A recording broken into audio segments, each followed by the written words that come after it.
Nicola Sturgeon has been accused of attempting a pre-election bribe with her announcement of £60 million in cash to spruce up children's playgrounds across Scotland. The First Minister faced criticism last month over her pledge to provide every child in Scotland with a laptop or tablet, and her latest proposal prompted a similar reaction.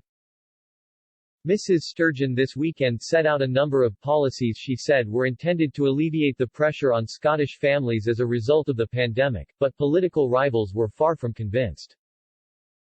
Michelle Ballantyne, the leader of Reform UK Scotland, told Express.co.uk, announcing freebies to entice voters when you have been the government for 14 years smacks of seedy desperation. Ms. Sturgeon can't make up for the way she has failed our children by bribing them with laptops and play parks.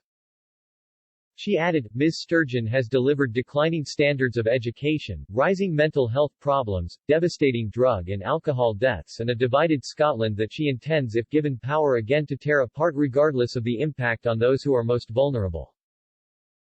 Her manifesto giveaways using unexplained budgets are just another example of her disdain for the intelligence of the voter.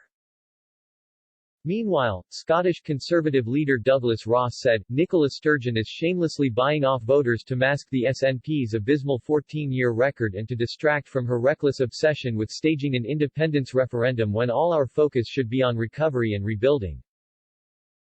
Labour was no less critical, with Scottish Labour spokesperson for Communities, Local Government and Housing Pauline McNeill saying, this is just another example of the SNP trying to turn a failure of their government into an election pledge. Under the SNP government, council funding has been cut to the bone and our local authorities have been left to struggle to provide crucial services, or upgrade children's play facilities. Councils are at the heart of our communities but they cannot do their job with one hand tied behind their back. Mrs. McNeill added, after 14 years in government, and 7 years of Nicola Sturgeon as First Minister, it is insulting the public for the SNP to attempt to turn that failure into a virtue. That is why Scottish Labour is committed to ensuring our councils are properly resourced to help our country recover and rebuild our economy in a responsible and sustainable way. Speaking yesterday, Mrs. Sturgeon said, we've already ensured that every P1 to P3 child has year-round access to free school meals, and if re-elected will provide free school breakfasts and lunches to every primary school pupil in Scotland, year-round. To break down barriers to learning and give every child a fair chance, we'll provide every pupil with their own laptop or device, and a free internet connection. And backed by a £60 million fund, we'll put in place a plan to renew every play park in Scotland, so that all children have access to a place to play in their own community. She added, after a year in which many children have not had access to a garden, this investment has never been more important.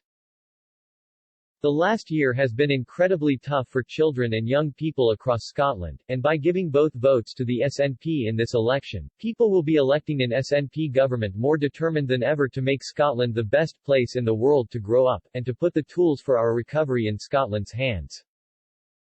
Mrs. Sturgeon is under pressure in advance of the elections on May 6 after a committee of MSPs concluded by 5 votes to 4 that she had misled their inquiry into the handling of sexual harassment allegations against Alex Salmond, who preceded her as Scotland's First Minister.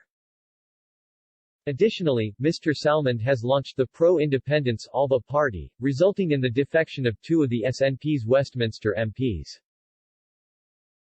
About £260 million will be spent buying laptops and tablets for Scotland's 792,000 pupils during the lifetime of the next Parliament.